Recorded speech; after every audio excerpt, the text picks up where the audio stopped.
بسم اللہ الرحمن الرحیم الحمد للہ وقفا والصلاة والسلام علی عبادہ الذین اصطفیٰ اما بعد فاعوذ باللہ السمیع العلیم من الشیطان الرجیم بسم اللہ الرحمن الرحیم۔ اور رفقائے محترم، پچھلا جو درس تھا وہ ایک ہنگامی نوعیت کا درس تھا صلاۃ موقت کے بارے میں۔ ادروائز ہم نے جو درس یہ کرنا تھا یہ سورۃ الفاتحہ کے بارے میں چوتھا درس تھا ہمارا، اس لیے آج جو ہمارا درس ہے وہ الحمدللہ رب العالمین اسی حوالے سے ہوگا۔ تو ہم سورۃ الفاتحہ شروع کر رہے ہیں۔ بسم اللہ الرحمن الرحیم، الحمدللہ رب العالمین الرحمن الرحیم مالک یوم الدین۔ صدق اللہ مولانا العظیم وبلغنا رسول النبی الکریم ونحن علی ذلک من الشاہدین الشاکرین والحمد للہ رب العالمین۔ تو رفقائے محترم، آج تو 28 مئی ہے اور صلاۃ اس فاتحہ کے حوالے سے غالباً یہ 5واں درس ہے۔ تو اگر 21 کا درس ہم درمیان سے نکال دیں جو صلاۃ موقت کے حوالے سے تھا تو ہم 14 مئی کے درس پر پہنچتے ہیں۔ تو 14 مئی کا درس جو تھا وہ بسم اللہ الرحمن الرحیم جو پہلے 2 درسوں میں ہو چکی تھی اس کی تکمیل بھی تھی، اور ساتھ کے ساتھ ہم نے الحمد کے بارے میں تھوڑی سی گفتگو کی تھی۔ تو آج ہم وہیں سے شروع کر رہے ہیں، الحمد للہ رب العالمین۔ تو ہر طرح کی حمد اور تمام حمد مخصوص ہے اللہ کے لیے، للہ اللہ کے لیے، رب العالمین جو عالمین کا رب ہے۔ اور وہ جو رب العالمین ہے وہ رحمان بھی ہے اور رحیم بھی ہے، اور وہ یوم الدین کا مالک ہے۔ ان الفاظ کا ہم ترجمہ نہیں کر رہے کیونکہ ان الفاظ کے لیے اردو زبان میں یا کسی بھی دوسری زبان میں کوئی ایک لفظ نہیں ہے کہ جو اس پورے مفہوم کو ادا کر سکے جو ان الفاظ کے اندر پوشیدہ ہے، اس لیے ہم ایک ایک لفظ پر بحث کریں گے۔ سب سے پہلے ہے ہمارے پاس الحمد۔ الحمد تو یہ حمد کیا ہے رفقائے محترم؟ حمد عربوں کے ہاں اتنا ایک جامع لفظ تھا کہ جس سے جامع لفظ اس مفہوم کو ادا کرنے کے لیے ان کے پاس نہیں تھا۔ حمد کے لفظ کی کچھ شرائط تھی، ان شرائط کو جب ہم ذہن میں رکھ لیں گے تو پھر ہم حمد کے مفہوم کو بما اس کے مظاہر کے پوری طرح سمجھ لیں گے۔ حمد کا یعنی معنی آپ سمجھ لیں تعریف و ستائش، تحسین و آفرین، جسے اپریسیشن کہتے ہیں، ایویلویشن کہتے ہیں، یعنی کسی چیز کے اندر جو کچھ ہے اس کو ریئلائز کرتے ہوئے جس کا وہ فعل یا عمل ہے اس کی تعریف و ستائش۔ لیکن یہ تعریف و ستائش سے بھی بات نہیں چلتی، اس کے لیے ان کے ہاں کچھ شرائط تھی۔ مثلا وہ تعریف و ستائش جس پہلو سے یا جس حوالے سے یا جس چیز کے حوالے سے کی جائے اسے خارج میں طبعی طور پر موجود ہونا چاہیے۔ اگر وہ چیز غیر موجود ہو یا ظنی ہو یا موہوم ہو، غیر حقیقی ہو، تو اس کے لیے وہ حمد کا لفظ استعمال نہیں کرتے تھے۔ مثلا مثال، ایک شخص مصور ہے، بہت بڑا مصور ہے، لیکن اس کی وہ جو تصویر کشی کی استعداد و صلاحیت ہے وہ ظاہر نہیں ہوئی، اس نے ایکچولائزیشن نہیں کی اس کو عمل میں اس نے اس کا اظہار نہیں کیا، وہ اس کے ذہن میں ہے، اس کے نفس میں ہے، اس کے دل میں ہے، اس کے دماغ میں ہے، وہ استعداد و صلاحیت جو ظاہر نہیں ہوئی. تو جب تک وہ ظاہر نہیں ہوگی اس وقت تک اس کی حمد نہیں کی جائے گی. یعنی جس حوالے سے کسی چیز کی حمد کرنی مطلوب ہو اسے آبجیکٹیولی خارجی واقعی طور پر خارج میں موجود ہونا چاہیے. نمبر 2، نہ صرف وہ موجود ہو بلکہ اس کے اندر یہ بھی شرط ہے کہ جس سے وہ صادر ہو، جس سے وہ چیز یا وہ حقیقت یا کیفیت ظہور پذیر ہو رہی ہو، وہ اس کے اختیار اور ارادے سے صادر ہو. اگر اس میں اس کا اختیار اور ارادہ شامل نہ ہو تو عرب اس کے لیے حمد کا لفظ استعمال نہیں کرتا تھا، مدح کا لفظ استعمال کرتا تھا. مثال دیکھیں، ایک بچہ حسین و جمیل ہے، حسین و جمیل بچہ اس کے حسن کو جمال کو دیکھ کر بے ساختہ تحسین و آفرین کے جذبات آپ کی زبان پر آتے ہیں، ظاہر ہوتے ہیں، لیکن چونکہ وہ بچے کا حسن و جمال اس کا اختیاری فعل نہیں ہے، ارادی فعل نہیں ہے، اس لیے اس کو دیکھ کر ہم اس بچے کی حمد نہیں کریں گے، بچے کی مدح کریں گے اور بچے کے خالق کی حمد کریں گے. پھول، حسین و جمیل پھول، اس کی رنگت سے جو آپ کے اندر ایک دل آویزی کی کیفیت پیدا ہوئی ہے، اس کی خوشبو سے جو آپ کے دل و دماغ میں راحت پیدا ہوئی ہے، چاند کی بھینی بھینی وہ چاندنی جو ہے یا سورج کی تمازت جو ہے، ان تمام مظاہر کے اندر جو آپ کے اندر وہ کیفیت پیدا ہوتی ہے وہ ان مظاہر کے حوالے سے مدح ہوگی اور ان کے خالق کے حوالے سے وہ حمد کہلائے گی. یعنی جو پھول کا خالق ہے، چاند کا خالق ہے، سورج کا خالق ہے، ہوا ٹھنڈی ٹھنڈی چل رہی ہے اور آپ کو ہوا کی ضرورت بھی ہے، اس وقت جو آپ میں کیفیت پیدا ہوگی وہ حمد ہوا کے لیے نہیں ہوگی. ہوا کے لیے مدح تو ریح کہیں گے، لیکن جو ہواؤں کو بھیجنے والا ہے، جو ان کا خالق ہے، جو باعث ہے، جو موجد ہے، اس کے لیے حمد ہوگی اور ان مظاہر کے لیے مدح ہوگی. پھر تیسری چیز اس کے لیے یہ تھی کہ جس چیز کے اندر ہم حمد کی اس کیفیت کو پائیں اس کے لیے لازم ہے کہ اس کی نفع بخش اور فیض رسانی جو ہے وہ یعنی چیز، کیفیت یا فعل یا عمل، اس میں الناس کے لیے یا کائنات کے لیے یا اشیاء کائنات کے لیے نفع بخش اور فیض رسانی کا عنصر غالب ہو. اگر ایک بڑی اچھی چیز ہے، وہ فنکاری بھی اس میں ہے، چابک دستی بھی ہے، مہارت بھی ہے، ہنر مندی بھی ہے، لیکن وہ تخریبی ہے، نیگیٹو ہے، اس میں نفع بخش فیض رسانی نہیں ہے الناس کے لیے، تو اس کی حمد نہیں ہو سکتی. مثلا ایک چور، ایک ڈاکو، ایک جیب کترنے والا، یعنی یہ تمام ایک بڑے فنکارانہ انداز میں وہ کسی کی جیب جو ہے اس کو تراش لیتا ہے، کتر لیتا ہے، بڑی چابک دستی سے کوئی چوری کرتا ہے، پتہ ہی نہیں چلنے دیتا.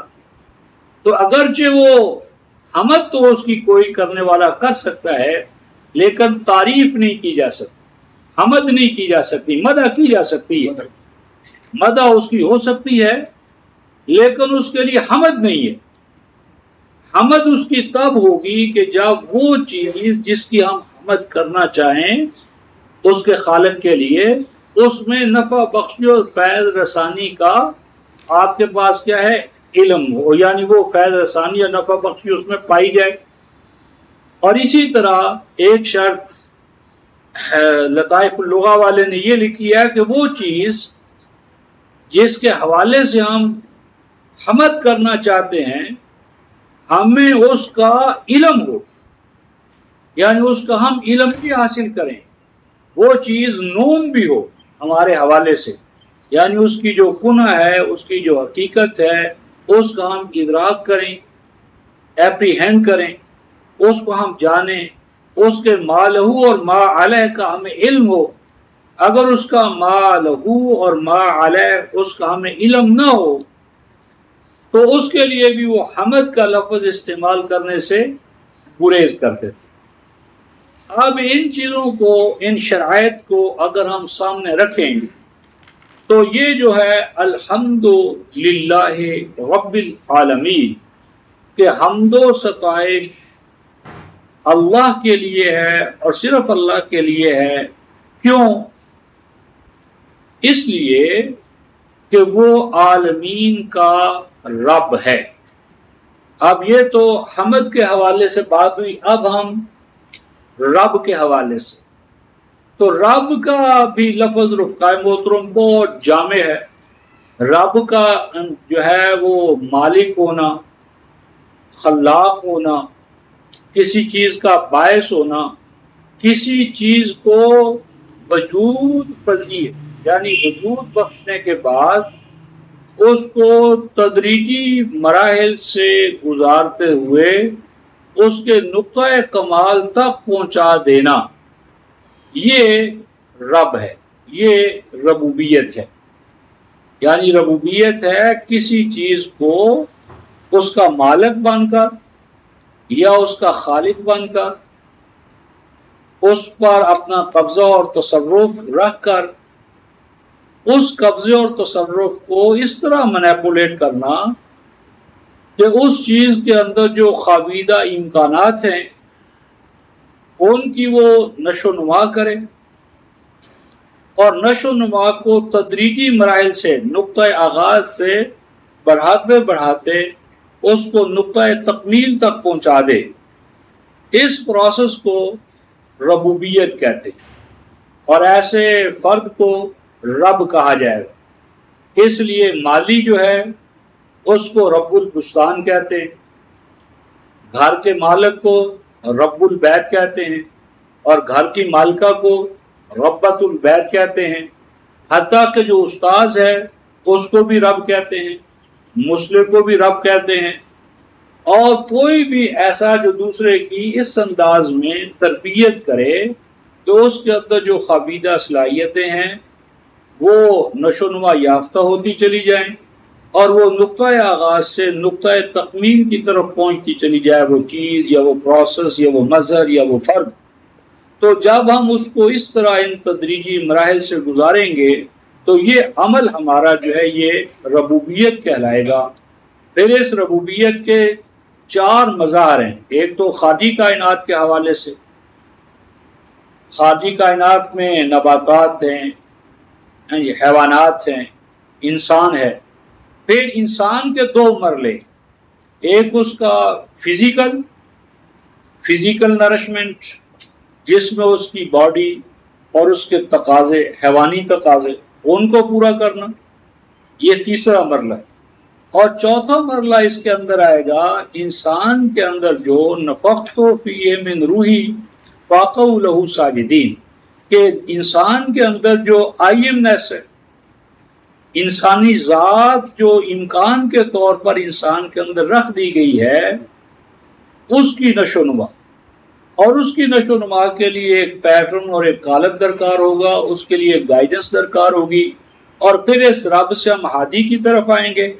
اور پھر یہ ہدایت بھی 4 مراحل میں تقسیم ہوگی، جبلت کے حوالے سے ہدایت، سینسز یا حواس کے حوالے سے ہدایت، انٹلیکٹ عقل کے حوالے سے ہدایت، اور ان سب کے اوپر ہوگی ہدایت وحی یعنی ریویل جو گائیڈنس ہے۔ تو میری بات ہے کہ رب جو ہے وہ ذات کہ جو کسی چیز کو یا تو خود وجود عطا کرنے والی ہو، اور وجود عطا کرنے کے بعد اس کو نقطۂ آغاز سے ترقی دیتے دیتے، نشو و نما دیتے دیتے اس کو پایہ تکمیل تک پہنچانے والی. اور اس کے بعد جو ہے العالمین. تو العالمین جو ہے رفقائے محترم یہ عالم، عالم، عالم نہیں، عالم، عالم کی جمع ہے. عالم، عالم اور عالم یہ دو الگ الگ لفظ ہیں. عالم علم رکھنے والا، علم رکھنے والا یعنی عالم. اور عالم وہ چیز کہ جس سے کسی کا عالم ہونا ظاہر ہو، وہ علامت ہو کسی کے وجود پر. تو جو کسی کے لیے علامت کا کام کرے، پہچان کا ذریعہ بنے، باعث بنے، وہ عالم. مثلا کتابت، کتابت جو ہے یہ عالم ہے کاتب کے لیے. حکمرانی عالم ہے حکمران کے لیے، یعنی حکمرانی. تو عالمین جو ہے یہ عام طور پر اس کا معنی کل جہان کرتے ہیں. تو اصل میں یہ ہے کہ یہ مثلا عالم حیوانی، عالم انسانی، عالم جمادات، عالم نباتات. پھر نباتات کے اندر مثلا پھول ہیں، درخت ہیں، پھلدار ہیں، پھل کے بغیر ہیں، تنے والے ہیں، بغیر تنے کے ہیں. ان میں سے ہر کائنڈ جو ہے، ہر نوع جو ہے، ہر نوع اور ہر کائنڈ اپنی ذات میں عالم ہے. تو یعنی جتنی بھی کنگڈمز ہیں ربوبیت کے حوالے سے، تخلیق کے حوالے سے، ایک تو وہ عالمین ہے، اور دوسرا عالمین کا اطلاق قرآن حکیم نے تمام نوع انسانی پر کی ہے. اور اس کا اطلاق ہوا ہے ہم عصر اقوام، کنٹمپریریز، ہم عصر اقوام. اور اس کا معنی ایج، اس کا معنی ایپک، یعنی عصر، عہد، زمانہ، حتیٰ کہ صدی، اور ایک ایسا مجموعہ حوادث جو پھیلا ہوا ہو ایک لمبی مدت تک. اس کے لیے بھی عالمین کا لفظ جو ہے وہ قرآن حکیم میں استعمال ہوا ہے. مثلا جب سورہ البقرہ کی آیت نمبر 47 میں ہم دیکھتے ہیں کہ اے بنی اسرائیل، اللہ کی ان نعمتوں کو یاد کرو جو اس نے تمہیں عطا کی. اور آگے فرمایا کہ وہ اللہ وہ ہے کہ جو تمہیں فضلتکم علی العالمین، عالمین پر میں نے. تو عالمین کا یہاں معنی کل اقوام عالم نہیں، کل کائنات نہیں، کل جہان نہیں، بلکہ اپنی ہم عصر اقوام، کہ جو تمہاری ہم عصر اقوام تھیں ان پر تمہیں فضیلت، شرف، اعزاز، فوقیت، برتری، اعلون، یہ مقام تمہیں عطا کیا. تو ان الفاظ کے اس تجزیے کے بعد اب ہم دوبارہ حمد کو لیتے ہیں. اب پہلی بات جو رفقائے محترم میں نے کہی کہ حمد کے لیے لازم ہے کہ جن افعال کے لیے، جن اعمال کی وجہ سے وہ حمد ہو، ان کے لیے محسوس اور مرئی ہونا لازم ہے. اگر وہ معافی بطن شاعر جسے کہتے ہیں، مصور یا آرٹسٹ یا عامل یا فاعل اس کے ذہنی میں رہیں اور اس کا ظہور نہ ہو، اخراج نہ ہو، صدور نہ ہو، تو وہ قابل حمد نہیں ہے. اس حوالے سے ہم سورہ آل عمران اس کی آیت نمبر 187 میں یہ دیکھتے ہیں، یہود ہوں، نصارہ ہوں، یا کوئی بھی مذہبی پیشوائیت ہو آج، اس کا تقریباً یہی طرز عمل ہے. قرآن کہتا ہے یحبون، یہ مذہبی پیشوا یہود کے، نصارہ کے، یحبون یہ چاہتے ہیں ان یحمدوا، کہ ان کی حمد کی جائے، ان کی حمد کی جائے، بما لم یفعلوا، اس کے بغیر کہ یہ وہ کارنامے، افعال و اعمال انجام دیں کہ جن کی وجہ سے ان کی حمد ہو. اس کا مطلب یہ ہوا کہ حمد کے اگر افعال و اعمال صادر ہوں تو وہ افعال جن سے صادر ہوں ان کی حمد ہو سکتی ہے. لہذا اب اس کے اندر ایک نیا نقطہ یہ آ جائے گا کہ یہ جو ہم نے کہا تھا کہ الحمدللہ رب العالمین، کہ حمد تمام کی تمام اللہ کے لیے ہے جو تمام اقوام عالم یا تمام نوع انسانی یا تمام کائنات اس کی ربوبیت کرنے والا ہے. تو اگر حمد سب کے ساتھ اللہ کے لیے، حمد سب کے ساتھ اللہ کے لیے ہے، تو 187 کا کیا مفہوم ہوا؟ یحبون ان یحمدوا بما لم یفعلوا. حمد سب کے ساتھ اللہ کے لیے. اصل یہ ہے کہ حمد اولاً اساسی طور پر، بنیادی طور پر اللہ کے لیے ہے، لیکن حمد کا استحقاق کیوں ہوا؟ رب العالمین، ربوبیت کی وجہ سے. لہذا اگر ہم اس ربوبیت کے نظام میں، عمل میں، کام میں شریک ہو جائیں تو ہمارے لیے بھی اسی درجے میں حمد ہے. یعنی حمد کا باعث جو ہے، سبب جو ہے وہ ربوبیت ہے. اگر ہم بھی ربانی بن جائیں، جو ابھی میں زیر بحث لاؤں گا، تو جتنا جتنا ہمارے اندر، آپ کے اندر، کسی قوم کے اندر ربوبیت کا نظام آتا چلا جائے گا، اتنی اتنی حمد اس کے اندر آتی چلی جائے گی. تو یہ جو فرمایا ہے کہ یحبون ان یحمدوا بما لم یفعلوا، کہ یہ اس نظام ربوبیت کے قیام میں کوئی جدوجہد تو کرنا نہیں چاہتے، بلکہ اس کے راستے میں سنگ گراں کے طور پر حائل ہو گئے.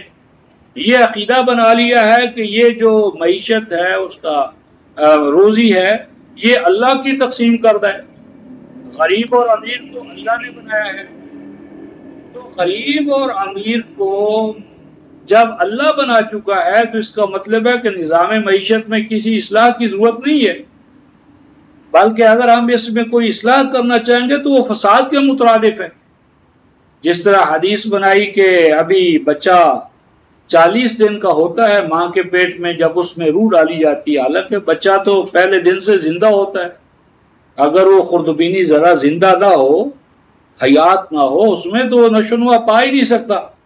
یہ جی ایک خاص سٹیج پر 40 دن میں یا 120 دن کے بعد وہ زندہ ہوتا ہے، یہی صحیح نہیں.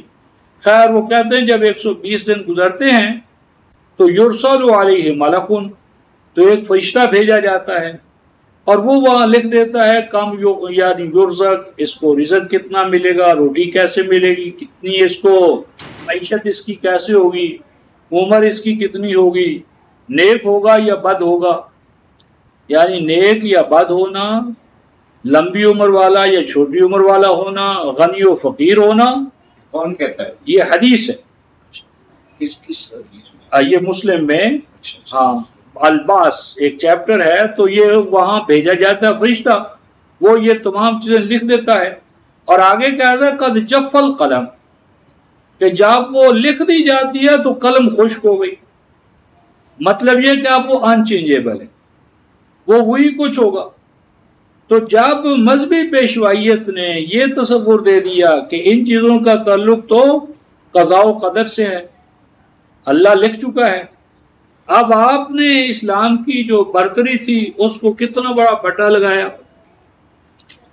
بھائی ایک ہندو نے بھی یہ تصور دیا تھا، ہندو میتھالوجی کے اندر یہی تصور ہے، آپ میں بھی یہی چیز آ گئی. لیکن ہندو کے ہاں ایک برتری ہے، وہ یہ کہ ہندو سے جب پوچھیں گے بھئی آج یہ بچہ غریب کیوں پیدا ہوا ہے، کیوں یہ مدت العمر غریب رہے گا، تو وہ کہتا ہے کہ اس کی وجہ یہ ہے کہ گزشتہ جنم کے اندر، پچھلے جنم کے اندر اللہ نے، بھگوان نے اسے بہت اعلیٰ خاندان میں پیدا کیا تھا. تو جب ہی اعلیٰ خاندان میں پیدا ہوا تھا تو اس نے بھگوان کے احکام کا خیال نہیں کیا، پن دان نہیں کیا، وہ حقوق اس نے ادا نہیں کیے جو اس پر عائد ہوتے ہیں. تو بطور سزا اب اس کو ایک لو کاسٹ فروتر ذات ایک کم دولت والے گھر میں پیدا کیا گیا ہے، لہذا یہ ایک اس نے توجہ کی اور مزید دروازہ کھلا ہے۔ اب جس جگہ اس کو پیدا کیا گیا ہے اس میں یہ اعلیٰ اخلاق کا مظاہرہ کرے، احکام بھگوان کی اطاعت کرے، تو اگلے جنم میں اس کو اعلیٰ خاندان میں پیدا کر دیا جائے گا۔ یعنی غلط ہے یا صحیح ہے وہ بات کا مسئلہ ہے، لیکن کم از کم انہوں نے ایک توجہ کی ہے، ایک ایکسپلینیشن دی ہے، اور ایک حد تک راستہ بھی کھلا ہے۔ یہ الگ بحث ہے کہ ذات انسانی کی نشو و نما کا یہ ارتقاء کا یہ طریقہ اپنی ذات میں انسانی شرف و مجد کے ساتھ لگا نہیں کھاتا، وہ الگ بحث ہے، لیکن کم از کم انہوں نے آپ کو ایک وائی آف اٹ جو ہے دی ہے، اپنی انسانی عقل اور منطق کو وہ کام میں لائے ہیں۔ لیکن جب مولوی صاحب سے پوچھا بھئی اس بچے نے کیا گناہ کیا ہے کہ اس کو اس میں مبتلا کر دیا گیا ہے، تو کہا جی اس کی مرضی، آپ کون ہوتے ہیں پوچھنے والے، بس اس کی مرضی ہے اس نے کر دیا، آپ کون ہوتے ہیں پوچھنے والے، وہ قادر مطلق ہے، آپ کون ہوتے ہیں پوچھنے والے۔ ہمارے وزیر آباد میں ایک شخص پیدا ہوئے تھے، ان کا دعویٰ تھا کہ وہ اولی الامر ہے، اولی الامر جمع کثیر ہے، وہ اپنے آپ کو کہتا میں اولی الامر، اور مجھ جیسا انسان 8282 سال بعد پیدا ہو، اس جیسا انسان 8282 سال بعد پیدا ہوگا۔ تو مجھے دوست لے گئے ان کے پاس ملاقات کرانے کے لیے، گفتگو کرنے کے لیے، تو یہی تقدیر کا بڑا کٹر قسم کا وہ ماننے والا تھا، جو ہوتا ہے اس کا ہرتا کہ یہ جو لا تتحرک ذرۃ الا باذن اللہ، یہ کوئی آیت نہیں ہے قرآن پورے میں، یہ ایک عربی عبارت ہے جو صوفیہ نے بنا لی ہے، لیکن ہمارے ہاں اسے آیت مانا جاتا ہے، اور جاہلوں کی بات نہیں کر رہا۔ ایک کتاب لکھی گئی ہے اور وہ ڈاکٹریٹ کا تھیسس ہے، آپ اندازہ لگائیں، ڈاکٹریٹ کا تھیسس ہے، اور وہ جس شخص نے لکھا ہے وہ ہیڈ آف دا ڈپارٹمنٹ ہے اسلامیات کا، اس کا نام ہے مسعود احمد، پروفیسر مسعود احمد۔ اور یہ جب میں بات کر رہا ہوں کہ یہ 79-80 میں، تو یہ حیدرآباد یونیورسٹی میں شعبہ اسلامیات کے صدر تھے، انہوں نے ایک کتاب کا ترجمہ کیا ہے، اور وہ کتاب ہے ڈاکٹر تارا چند، وہ ہے influence of Islam on Indian culture.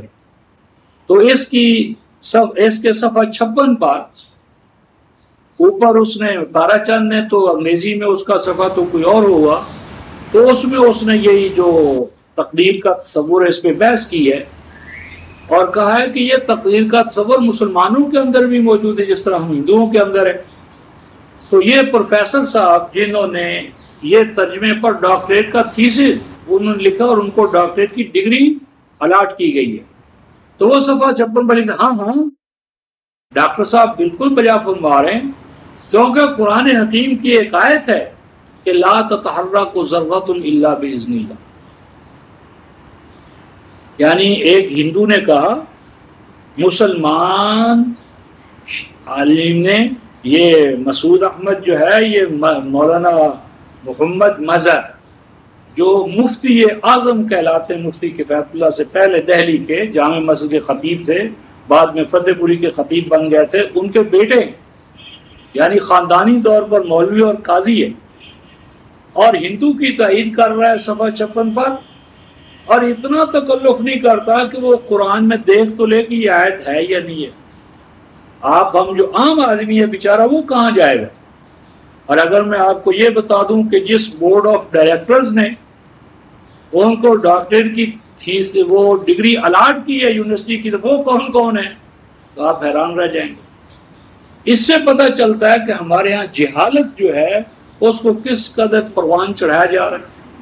اور پھر ڈاکٹر مالک بن نبی ہمارے الجزائر کے انقلاب کے پیچھے جو فلاسفر تھے، ان کی کتاب تحمیر کا معنی گدھا سازی، کہ عالم اسلامی میں یونیورسٹیاں اور کالج تعلیم نہیں پھیلا رہے، یہ گدھا پن ہے، گدھے بنایا جا رہا ہے۔ اس سے بڑا گدھا پن کیا ہے کہ قرآن کی طرف ایک آیت منسوب کی جائے جو آیت ہے ہی نہیں قرآن، تو اب یہ لا تتحرک ذرۃ الا باذن اللہ، تو وہ ہمارے اولی الامر بھی اسی چیز کے قائل تھے. تو تقدیر پر میرا ان کا ہو گیا مذاکرہ، کرتے رہے بحث، بڑے بولے، بہت بولتے رہے، یہ ہو گیا وہ ہو گیا، 18-19 منٹ بولتے رہے، میں خاموش رہا. تو مجھے ایک دوست لے گیا تو وہ کہتے ہیں صاحب آپ کیسے مول صاحب کو لائیں، یہ تو گونگے ہیں، بولتے ہی نہیں ہیں، دیکھو میں کتنا بول رہا ہوں، یہ بول ہی نہیں رہے. پھر میں خاموش رہا. وہ بیچارہ آدھ گھنٹہ تھک گیا بول بول بول بول کر. پھر میں خاموش رہا. جی کچھ بولو تو صحیح. تو میں نے کہا کہ حکیم صاحب بات یہ ہے کہ وہ مجھے بولنے ہی نہیں دیتا، میں کیا بولوں، بولنا تو میرے اختیار میں نہیں ہے، وہ بلائے گا تو بولوں گا نا. تو جو میرے خلاف آپ غصہ ظاہر کریے، اللہ کے خلاف وہ بولنے کی اجازت دے گا تو میں بولوں گا. اس کا آرڈر ہے مت بولو، وہ بولنے نہیں دیتا میں کیسے بولوں، وہ بولنے کی اجازت دے گا تو میں بول پڑوں گا. اس کا اذن نہیں ہے، اس کی اجازت نہیں ہے، اس کی مشیت نہیں ہے کہ میں بولوں. تو وہ جناب حکیم صاحب جو تھے وہ کچھ ٹھنڈے پڑے، اور مزید ان کو ٹھنڈا ہونا پڑا کہ اس دوران ایک مائی آ گئی، بوڑھی تھی بیچاری. تو وہ پوچھتی ہے حکیم صاحب یہ میری طبیعت کیوں خراب ہے؟ جی اللہ کی مرضی. یہ مجھے بخار کیوں ہے؟ اللہ کی مشیت. آخر میں اس نے پوچھا مجھے یہ نزلہ کیوں ہے؟ تو حکیم صاحب کہتے اللہ کی مشیت، اللہ کی مرضی. تو بساختہ اس مائی نے جو یعنی ایک فکرہ بولا، اس سے وہ پوری مجلس زعفران بن گئی اور حکیم صاحب ہمیشہ کے لیے خاموش ہوئے. وہ مائی کہتی ہے کہ حکیم صاحب پنجابی کے لیے کہ اللہ نے اپنی مشیت کا نزلہ میری جی بڑھی اتنے ہی پانا سی، انہوں کوئی اور عورت نہیں ملی کہ وہ سارا نزلہ اندر تے پانا، میرے تے ہی پاؤن واسطے اللہ رہ گیا سی، نزلہ میرے لیے رہ گیا تھا اللہ کی مشیت کا. تو حکیم صاحب خاموش ہوئے کہ واقعی اس میں کوئی گڑبڑ ہے. اس لیے میں یحبون ان یحمدوا بما لم یفعلوا کہ یہ اس ربوبیت کے قیام کے لیے کوئی جدوجہد نہیں کرنا چاہتے، بلکہ اس کے راستے میں سنگ گران کے طور پر کھڑے ہو گئے ہیں. اور مزید برآں چاہتے یہ ہیں کہ ان کی حمد و ستائش ہو. حمد و ستائش اس کی کیسی؟ حمد و ستائش کے لیے ربوبیت کا قیام، ربوبیت کے قیام میں پارٹیسپیشن، اور ربوبیت مادی اور مانوی، اس کے لیے جدوجہد درکار ہے. اور اگر وہ نہیں کریں گے تو ان کی حمد کیسے ہو سکتی ہے؟ تو اس لیے پہلی چیز جو میں نے کہی تھی کہ حمد کے لیے افعال و اعمال درکار ہیں، اور ان افعال و اعمال کو محسوس اور مری ہونا چاہیے، اور وہ اختیار و ارادے سے ظاہر ہو. کیونکہ یہ جو فرمایا کہ یحبون ان یحمدوا بما لم یفعلوا، اگر وہ مجبور ہوں، اگر ان کے پاس اختیار و ارادہ ہی نہ ہو تو پھر ان کو مورد الزام نہیں ٹھہرایا جا سکتا.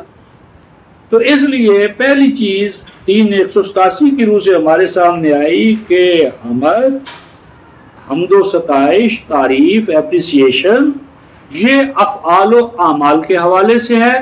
اگر وہ افعال و اعمال صدور پذیر نہ ہوں انسان کے اپنے اختیار و ارادہ سے، تو اس کے حوالے سے حمد و ستائش نہیں ہے.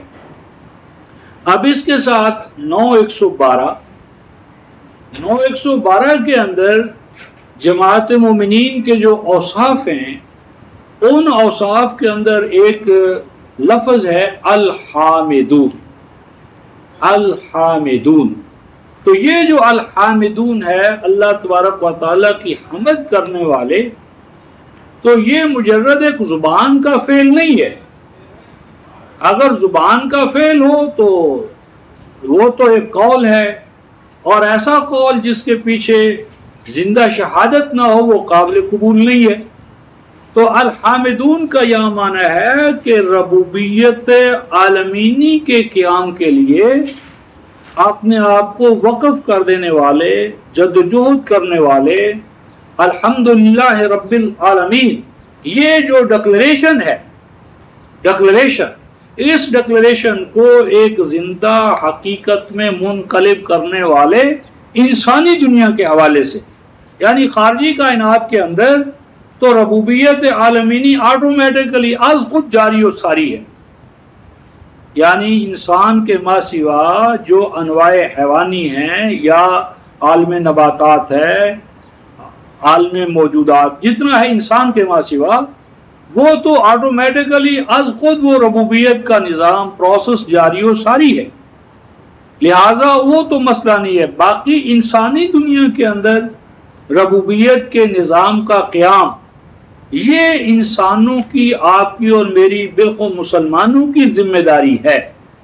اس ذمہ داری کے حوالے سے الحامدون یعنی صحابہ کرام، حضور علیہ السلام کے تربیت یافتہ افراد، وہ اس ربوبیت عالمینی کے حوالے سے اپنے آپ کو جو وقف کر چکے تھے، تو یہ ان کا ڈکلیریشن جو ہے وہ صفات کے طور پر آیا الحامدون، یعنی اللہ تبارک و تعالیٰ کو، یعنی وہ جو الحمدللہ رب العالمین جو ان کا ڈکلیریشن ہے، اس کے لیے جد و جہد کرنے والے، اس کے لیے محنت کرنے والے، اس کے لیے یا اس کے قیام کے لیے اپنے آپ کو وقف کر دینے والے۔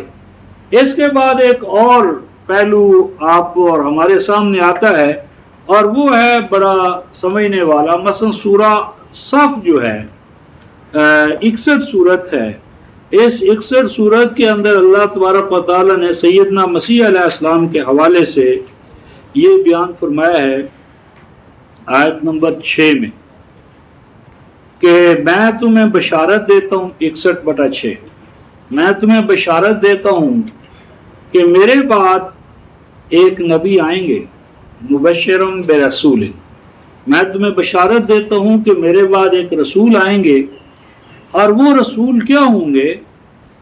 میرے بعد آئیں گے اور اسمہ احمد، وہ ہوگا احمد۔ فلما جاءہم بالبینات، جب وہ احمد ان کے پاس آ گئے واضح دلائل لے کر، آیات لے کر، تو جن کے پاس وہ آئے انہوں نے کہا کہ یہ کوئی حقیقت پہ مبنی نہیں ہے، یہ تو ایک کھلا فریب ہے، جادو ہے، جھوٹ ہے۔ اب یہاں پر سیدنا مسیح علیہ السلام نے اپنے بعد آنے والے نبی یا رسول، مراد نبی پاک صلی اللہ علیہ وسلم میں، ان کے لیے احمد کا لفظ استعمال فرمایا ہے، اور اس لفظ کو قرآن حکیم نے اسمہ کہا ہے۔ اب ہمارے سامنے ایک عیسائی سوال اٹھاتا ہے، کہتا ہے صاحب ٹھیک ہے تمہارا قرآن سچا ہوگا اور ہم اس کو مان لیتے ہیں، لیکن میرا ایک اشکال ہے، میں ایک بات سمجھ نہیں سکا۔ میں نے قرآن پڑھا تھا تو قرآن میں مجھے تضاد نظر آیا، کنٹراڈکشن ہے۔ کیا کہ جی 48/29 سورہ الفتح آیت نمبر 29، سورہ آل عمران آیت 144، ان مقامات پر یہ آیا ہے کہ محمد الرسول اللہ، کہ محمد صلی اللہ علیہ وسلم اللہ کے رسول ہے۔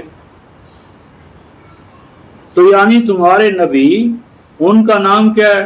لا الہ الا اللہ محمد الرسول اللہ، وہ محمد ہیں، اور قرآن بھی کہتا ہے کہ وہ محمد ہیں۔ تو اب وہ کہتا ہے کہ مسیح علیہ السلام نے اپنے بعد جس نبی یا رسول کی بشارت دی تھی وہ تو احمد ہیں، وہ تو محمد نہیں ہیں، وہ تو احمد ہیں۔ ہم تو احمد پر ایمان لانے کے مکلف تھے، لیکن جس کو تم رسول مانتے وہ تو محمد ہیں، محمد رسول اللہ، احمد رسول اللہ تو نہیں ہے، لہذا ہم کیسے ایمان لائیں؟ ہمیں تو محمد رسول اللہ پر نہیں، احمد رسول اللہ پر ایمان لانا، لہذا مجھے قائل کرو، مجھے جواب دو، مجھے مطمئن کرو۔ اب اس ایک یعنی یہ جو سوال تھا یہ کوئی نیا نہیں ہے۔ پادری فنڈرز ایک بہت بڑا متکلم مسیحیت کا ہوا ہے، جس کی کتاب ہے المیزان، میزان، انگریزی میں بھی ترکی زبان میں بھی فارسی میں بھی اس کے تراجم ہوئے ہیں. مولانا رحمۃ اللہ کرانوی کے ساتھ یہ بہت بڑا مناظر تھا، اس نے بھی یہ سوال کیا ہے. اس سوال سے ہمارے قادیانیوں کو راستہ ملا. انہوں نے اس سے یہ نتیجہ نکالا کہ ٹھیک ہے جی، اس بشارت کا مصداق نعوذ باللہ من ذالک محمد رسول اللہ نہیں ہے، بلکہ اس کا مصداق ہے غلام احمد قادیانی، کیونکہ وہ احمد ہے. یہ ان کے ایک حافظ مختار احمد شاہ جہان پوری، انہوں نے 1962 میں ہم گئے قادیان تو یہی سوال رکھ دیا اور یہ کہا جی کہ یہ تو ہمارے رسول کے بارے میں ہے، غلام احمد قادیانی کے بارے میں. میں نے کہا حافظ صاحب ہم 2 منٹ کے لیے مان لیتے ہیں کہ یہ جو آیت ہے بشارت ہے یہ تو غلام احمد قادیانی کے لیے. اب آپ ہمیں یہ بتائیں کہ اس کے سوا قرآن حکیم میں کوئی اور مقام ہے کہ جس سے محمد رسول اللہ کی رسالت جو ہے وہ ثابت ہوتی ہے؟ کیونکہ محمد رسول اللہ کو رسول تو آپ بھی مانتے، ہم بھی مانتے، غلام احمد قادیانی تو بعد میں ہے. پہلے تو محمد رسول اللہ ہیں. ان کی رسالت کے بارے میں آپ کا کیا خیال ہے؟ کیونکہ اگر ان کی نعوذ باللہ رسالت نہ ہو تو غلام احمد قادیانی بھی ختم ہو جاتے ہیں. تو ان کی رسالت کے بارے میں آپ کے پاس کوئی دلیل ہے؟ کس بنیاد پر آپ اسے مانتے ہیں؟ کہتے ہیں صاحب یہ تو ہمیں پتہ نہیں، لیکن یہ جو ہے مبشرم برسول یہ تو بہرحال ہمارے غلام احمد قادیانی مرزا صاحب جو انہی پر اس کا انطباق ہوتا ہے، یہ تو انہی پہ صادق آتی ہے، اس کا کسی اور پر اطلاق نہیں ہو سکتا. میں نے کہا اچھا حضرت ادھر ہم آتے ہیں. اب یہاں تو یہ تھا کہ میں بشارت دیتا ہوں کہ وہ رسول میرے بعد آئیں گے اور ان کا اسم، میں ابھی اسم کا ترجمہ نہیں کر رہا کیونکہ اسی میں سارا مسئلے کا حل موجود ہے، تو ان کا اسم احمد ہوگا. تو آپ جس کو آپ نبی مانتے ہیں نعوذ باللہ من ذالک وہ تو غلام احمد ہے. یوں نہیں فرمایا تھا کہ مبشرم برسول اسمہ غلام احمد؟ غلام احمد تو نہیں کہا، احمد کا ہے. تو آپ اپنے نبی کا اگر غلام احمد قرآن میں دکھائیں تو ہم بات کرتے ہیں. کہتا ہے صاحب سنا تھا کہ آپ نے مولوی فاضل وغیرہ کر رہے ہیں، تو آپ کو پتہ نہیں کہ غلام جو ہے یہ مضاف ہے، احمد مضاف الیہ ہے.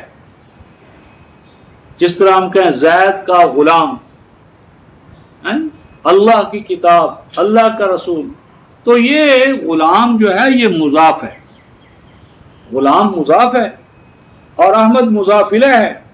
تو مضاف معذوف ہو گیا، مضاف الیہ موجود ہے اور یہ قاعدہ ہے.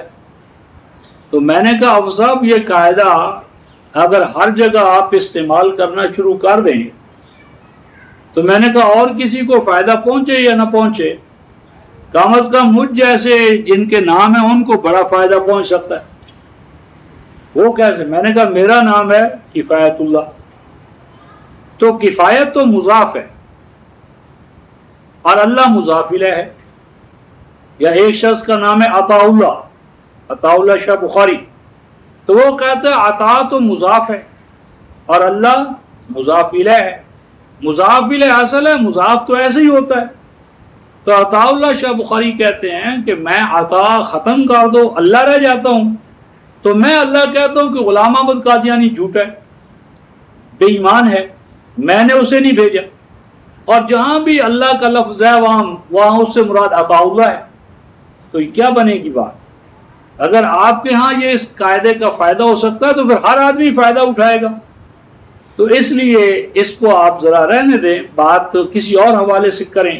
کہنا میں نے یہ تھا کہ یہ جو اسم احمد ہے رفقائے محترم، اسم کو آپ دیکھیں کہ اسم ہوتا کیا ہے. اسم جو ہے سما یسمی تسمیہ اور سما یسمو اور سما و یسمو، اس کا اصل معنی ہوتا ہے نشان لگانا. نشان لگانا، نشان زد کرنا، کسی کے اندر کسی نمایاں امتیازی پہلو کو اس انداز میں سامنے لانا کہ جس سے وہ چیز ممتاز ہو جائے.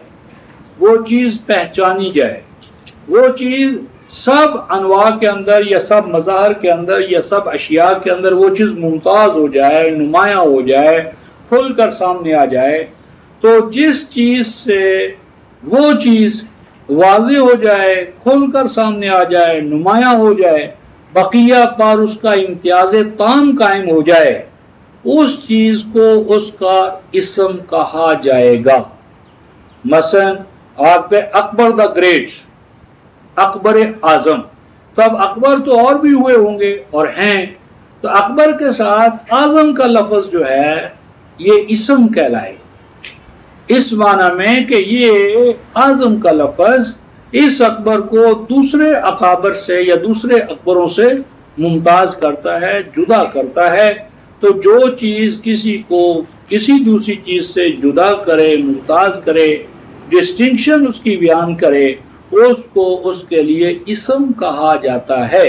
لہذا مسیح علیہ السلام نے یہ نہیں کہا کہ اس کا ہی will be named by Ahmed, یہ نہیں مانا کہ اس کا عربی زبان میں نام احمد رکھا جائے گا، ہی ول بی کالڈ، وہ کہلائے گا، بلکہ مانا ہے کہ وہ انبیاء کے اندر ممتاز ہوگا، وہ ممتاز ہوگا، انبیاء سے اس کا امتیاز ہی ہوگا کہ وہ احمد الانبیاء، انبیاء سارے کے سارے حامد ہیں، اللہ تبارک و تعالیٰ کی حمد بیان کرنے والے، تو اللہ تعالیٰ کی حمد آدم سے لے کر مسیح اور حضور اور قیامت تک جتنے بھی حمد بیان کرنے والے ہیں، ان تمام حامدوں کے اندر وہ آنے والا رسول احمد کہلائے گا، یعنی احمد سپرلیٹو ڈگری ہے، سب سے بڑھ کر حمد بیان کرنے والا،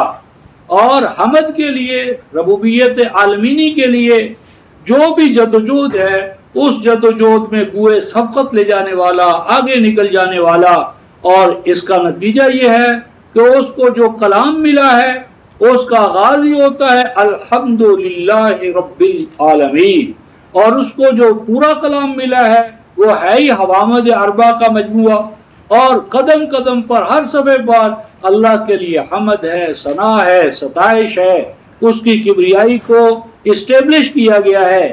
تو احمد کا یہاں سپرلیٹو ڈگری ہونے کے حوالے سے یہ بالفعل گویا اس امر کا اظہار ہے کہ اگر انبیاء حامد ہیں تو وہ احمد ہیں، یعنی احمد الانبیاء ہیں، یعنی تمام انبیاءوں سے، ولیوں سے، اللہ کے نیک بندوں سے، اللہ کا پیغام لانے والوں میں وہ احمد بالفعل ثابت ہوں گے، یعنی ان کی پہچان ہوگی کہ وہ پیغام، وہ کلام جو لائیں گے وہ بھی الحمدللہ رب العالمین، ان کی جماعت بھی حامدون کی جماعت کہلائے گی، وہ جس مقام پر مبعوث کیے جائیں گے وہ بھی مقام محمود ہوگا 17/89۔ اور جب وہ احمد ہیں، سب سے زیادہ حمد بیان کرنے والے ہیں، تو اللہ کا قانون یہ ہے وَلِكُلٍّ دَرَجَاتٌ مِّمَّا عَمِلُوا، تو جو احمد ہوگا وہ محمد بنے گا۔ محمد کا معنی اس میں مفعول ہے باب تفعیل سے، یعنی جس کی بار بار حمد بیان کی جائے، یعنی وہ چونکہ بوئے سبقت لے گیا، وہ احمد الانبیاء قرار پایا، تو احمد ہونے کے ناطے سے وہ محمد بن گیا، یعنی جتنی اس نے اللہ تبارک و تعالیٰ کی حمد میں گویا کہ سبقت کی، اتنا اس کو ریوارڈ یہ ملا کہ وہ محمد بن گیا۔ تو محمد کا معنی وہ کہ جس کی بار بار حمد بیان کی جائے، اور صاحب قاموس کہتے ہیں المحمد الذی کثرت خصالہ المحمودہ فصار محمدن، یعنی وہ محمد ہے کہ جس کے ہاں کی جو عادات ہیں وہ قابل حمد، افعال قابل حمد، اس کا پیغام قابل حمد، اس کے کارنامے قابل حمد، اس کی صفات قابل حمد، اس کی ذات قابل حمد۔ تو حمد بر حمد، اور ہر دور میں حمد، اور ہر دور میں اس کے سیرت نگار نئے نئے حوالوں سے اس کے اندر جو حمدیت کے مظاہر ہیں ان کا اظہار کرنے والے۔ تو میری مراد ہے کہ یہاں پر احمد اسمہ احمد 61/7 یعنی وہ حامدون میں احمد ہیں، ان کی پہچان یہ ہوگی، تم پہچان لوگے کہ ان کی زبان سے جو پہلا کلام ظاہر ہوگا اللہ تعالیٰ کی طرف سے، وہ جو آپ نے فرمایا مسیح علیہ السلام نے آج بھی متی میں لوکا میں کہ اس کے منہ میں اللہ اپنا کلام ڈالے گا اور اس کلام سے حمد کی کرنیں اور شعائیں پھوٹیں گی۔ تو یہ تھا اسمہ احمد کہ ان کا جو کلام ہے وہ ترانہ حمدیت میں تمام ان کلاموں سے جو اللہ کے ہاں سے نازل ہوئی ہیں وہ حمد میں بڑا ہوا ہوگا۔ ان کا پروگرام، ان کا نظام، ربوبیت عالمینی جو وجہ حمد اللہ کے لیے، اس میں سب سے بڑھ کر سبقت لے جانے والا ہوگا، نتیجتاً وہ محمد قرار پائے گا۔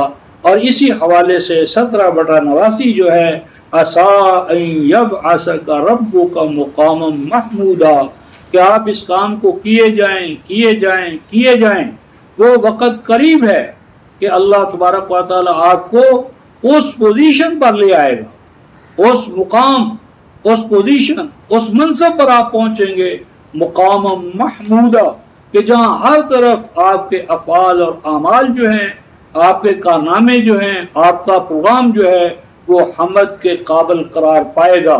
اور اس میں بھی بالخصوص سورہ القلم جو 68 سورت ہے، اس کی پہلی جو 5 آیتیں ہیں، نون والقلم وما یسطرون ما انت بنعمت ربک بکاہن ولا مجنون فستبصر ویبصرون بأیکم المفتون کہ آپ کا حمد کا یہ پروگرام اور نظام بالخصوص اس دور میں ظاہر ہوگا کہ جو زمانہ ہوگا قلم کا، یعنی جب حقائق علمیہ کا اظہار ہوگا، حقائق علمیہ جو ہے وہ نوع انسانی کے سامنے انکشافات پر انکشافات ان کے ہوں گے، اس دور میں سوائے اس نظام کے جو تمہاری ذات سے کے توسط سے ہم دے رہے ہیں، کوئی دوسرا نظام اس وقت عالمی انسانیت کے لیے نجات دہندے کے طور پر سامنے نہیں آئے گا۔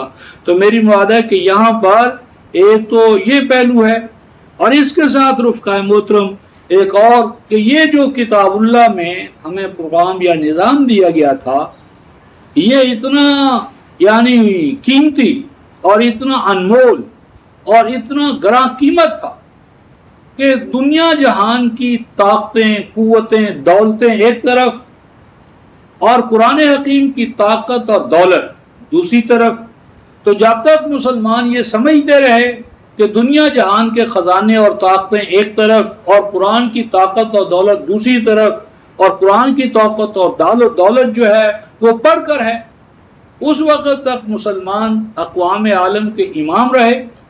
اور جب قرآن کی دولت جو تھی، اس کی جو قدر و قیمت تھی، وہ نظروں میں کم ہو گئی، تو اقوام عالم میں ہمارا کیا مقام رہنا تھا، ہم اپنی نظروں سے گر گئے، جس کو حضور علیہ السلام نے فرمایا ان اللہ یرفع بہذا اقواما ویضع بہ آخرین کہ جب تک میری قوم اللہ کے اس کلام کو بلند و بالا رکھے گی تو یہ قوم، یہ امت اللہ کی نظر میں بلند و بالا رہے گی، اور جب اس پروگرام اور نظام کو چھوڑ دے گی یضع بہ آخرین تو یہ قوم اپنے مقام سے گر جائے گی، اپنی نظروں میں گر جائے گی۔ اور اس کے لیے بھی رفقائے محترم سورہ الانعام کی آیت نمبر 92 میں 92 میں ایک اور پیشین گوئی قرآن نے کی، اور وہ یہ فَإِن يَكْفُرْ بِهَا هَؤُلَاءِ فَقَدْ وَكَّلْنَا بِهَا قَوْمًا لَيْسُوا بِهَا بِكَافِرِينَ کہ اے رسول، اگر کسی دور میں آپ کی عرب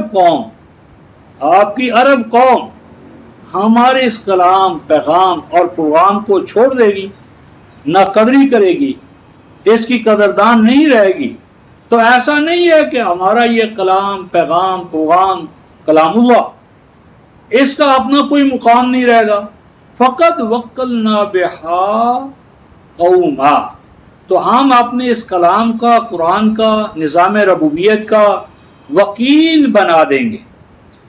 بنا دیں گے ایک دوسری قوم کو، یعنی عرب اگر پیچھے ہٹیں گے، سستی کریں گے تو اجمی اقوام، ایک اجمی قوم پیچھے ہٹے گی، دوسری قوم، تیسری قوم، تاکہ قیام قیامت یہ طائفہ منصورہ جو ہے اس پروگرام کو لے کر اٹھتا رہے گا، تو ہم وکیل بنا دیں گے اپنے اس نظام اور پروگرام کا ایک ایسی قوم کو، گروہ کو، جتھے کو، جماعت کو، طائفہ منصورہ کو، لیسو بہا بکافرین، تو جو اس کے قدردان ہوں گے کہ جس طرح قدردان ہونے کا حق ہے۔ تو یہ جو حمد کے حوالے سے رفقائے محترم ہم سورہ آل عمران آیت 187 سے چلے، اس کے ساتھ ہم نے 9:112 کو دیکھا، 9:112 کے ساتھ ہم سورہ الصف 61 سورت جو اس کی آیت نمبر 7 تک پہنچے، اور آیت 6 اور 6 اور اس کے ساتھ پھر ہم نے سورہ الفتح اس کی آیت نمبر 29 محمد رسول اللہ والذین معہ ان کو دیکھا۔ تو اب ہمارے سامنے یہ آتا ہے کہ اللہ تبارک و تعالیٰ کی یہ جو حمد ہے، اللہ تعالیٰ کی یہ جو حمد ہے، الحمدللہ رب العالمین، کہ حمد ہے، ستائش ہے، تعریف ہے اللہ کے لیے کہ جو رب العالمین ہے۔ تو رب العالمین کے اندر رفقائے محترم دو ہیں ربوبیت کے، پہلو ایک ہے ربوبیت فزیکل، ربوبیت یعنی ہے مادی حوالے سے، طبعی حوالے سے، اور دوسری ہے ربوبیت ذات انسانی کے حوالے سے۔ تو جہاں تک تو خارجی کائنات کا تعلق ہے اس میں تو فزیکل طبعی ربوبیت ہی ہے، اور وہ طبعی ربوبیت جو وہ اشیاء کائنات میں از خود جاری و ساری ہے۔ اور اب اس کے بعد جب ہم انسانی دنیا کی طرف آتے ہیں تو وہاں ربوبیت کے دو مدارج ہیں، ایک ربوبیت ہے فزیکل اور دوسری ربوبیت ہے ذات انسانی کے حوالے سے۔ یہ جو انسانی دنیا کے حوالے سے ربوبیت ہے، طبعی ہو یا ذات انسانی کے حوالے سے، یہ آٹو ڈائنامک نہیں ہے، یہ از خود نہیں ہوگی، یہ خود بخود نہیں ہوگی، اگرچہ اس کے لیے جو آلات اور وسائل ہیں وہ تو خود بخود بلا مزد و معاوضہ اللہ کی طرف سے انسان کو ملتے ہیں، یعنی کائنات کی سازگاری، کائنات کے اندر اشیاء کائنات اور مظاہر فطرت کا اپنے فرائض و واجبات کو از خود انجام دینا، چاند، سورج، ستارے، ہوائیں، پانی، آگ، یہ جتنے بھی ربوبیت کے لوازمات ہیں وہ تو از خود اللہ تبارک و تعالیٰ نے ہمیں مہیا کر دی ہیں۔ اور اسی طرح اس طبعی ربوبیت کے لیے انسان کو جو آلات درکار ہیں، آنکھیں ہیں، کان ہیں، پاؤں ہیں، پھر استعداد و صلاحیت ہے، یہ بھی بلا مزد و معاوضہ انسان کو ملے، یعنی ان میں سے کوئی عضو بھی اگر انسان کو خریدنا پڑ جائے، ایک چھوٹا سا بال اور ناخن اپنے مقام سے ہٹ جائے، ایک چھوٹی سی انگلی جو ہے اس کو اگر ہمیں خریدنا پڑ جائے تو ہمیں پتہ چلتا ہے کہ کتنا کچھ ہمیں اللہ تعالیٰ نے بلا مزد و معاوضہ عطا کیا ہے، سر سے لے کر پاؤں تک جو ہمیں یہ مادی وجود عطا ہوا ہے بلا مزد و معاوضہ، یہی انمول ہے۔ لیکن اس کے باوجود یہ جو طبعی جسم کی نشو و نما ہے، اس کے لیے ایک طرف تو انسانی جدوجہد ہے، اور اس انسانی جدوجہد کے حوالے سے 53/40 لیس للانسان الا ما سعی، کہ اس میں انسانی جدوجہد لازم ہے، لیکن اس جدوجہد کو کرنے کے لیے، جدوجہد کو منطقی انجام تک پہنچانے کے لیے پھر کیا درکار ہے کہ انسان کے لیے سازگار ماحول ہو۔ ایسا نہ ہو کہ انسان جدوجہد کرنا چاہتا ہے لیکن اس کو جدوجہد کے لیے ماحول نہیں ملتا، جدوجہد ہے، جذبہ ہے، لیکن اس کے لیے سازگار ماحول نہیں ہے۔ تو یہ جدوجہد کرنا اور جدوجہد کرنے کے لیے سازگار ماحول کا ہونا، انوائرمنٹ کا ہونا، یہ مہیا کرنا، یہ امت مسلمہ کی، آپ کی اور میری اور پھر نوع انسانی کی مجموعی ذمہ داری ہے۔ تو میری مدد کہ ربوبیت کے لیے تبھی ربوبیت، اس کے لیے وسائل ربوبیت تو اللہ تبارک و تعالیٰ نے پیدا فرما دیے۔ فساد یہاں سے شروع ہوتا ہے کہ ان وسائل ربوبیت پر میری اور تیری غلبہ، قبضہ، غصب ناجائز ہے۔ یہ زمینیں، یہ جتنے بھی وسائل ربوبیت ہیں، ان سب کو کھلا رہنا چاہیے، سواء للسائلین، تمام حاجت مند برابر طور پر اس سے فائدہ اٹھا سکیں۔ 41/10 قدر فیہا اقواتہا، یہ جتنے اس میں سامان نشو و نما اور استعدادیں اور صلاحیتیں کائنات فطرت میں ہیں، سواء للسائلین، یہ سب حاجت مندوں کے لیے، متاع للمقوین، اس پہ قبضہ اور غاصبانہ قبضہ، یہ فساد کی جا رہا ہے۔ تو الحمدللہ رب العالمین، یہ جب آپ ترانہ حمد گائیں گے تو دراصل یہ مجرد ترانہ نہیں ہے، یہ اوبلیگیشن ہے۔ دس از بٹ اوبلیگیٹری، یہ اوبلیگیشن ہے کہ ہم عالمین کے اندر، اقوام عالم کے اندر، نوع انسانی کے اندر ہم ربوبیت عالمینی کا فریضہ اپنے کندھوں پر لیں گے اور اس کو پایۂ تکمیل تک پہنچائیں گے۔ اور اس ضمن میں ایک بہت بڑی حقیقت ہے جو اللہ بھلا کرے علامہ متولی شعراوی کا، جن کی کتاب ہے القرآن معجزۃ خالدہ، تو انہوں نے بہت اچھی بحث کی ہے کہ الحمدللہ رب العالمین، یا سورہ المائدہ کی آیت 96 میں جو فرمایا جعل اللہ الکعبۃ البیت الحرام قیاما للناس، تو یہ مجرد خبر نہیں ہے، یہ الحمدللہ رب العالمین ایک خبر ہی نہیں ہے کہ حمد سب کی سب اللہ کے لیے۔ اس کے اندر ایک مضمر معنی ہے کہ اللہ ہی کے لیے جو حمد ہے اور ہونی چاہیے، اس میں تمہارا فریضہ کیا ہے، تمہیں اس فریضے کو کیسے انجام دینا ہے۔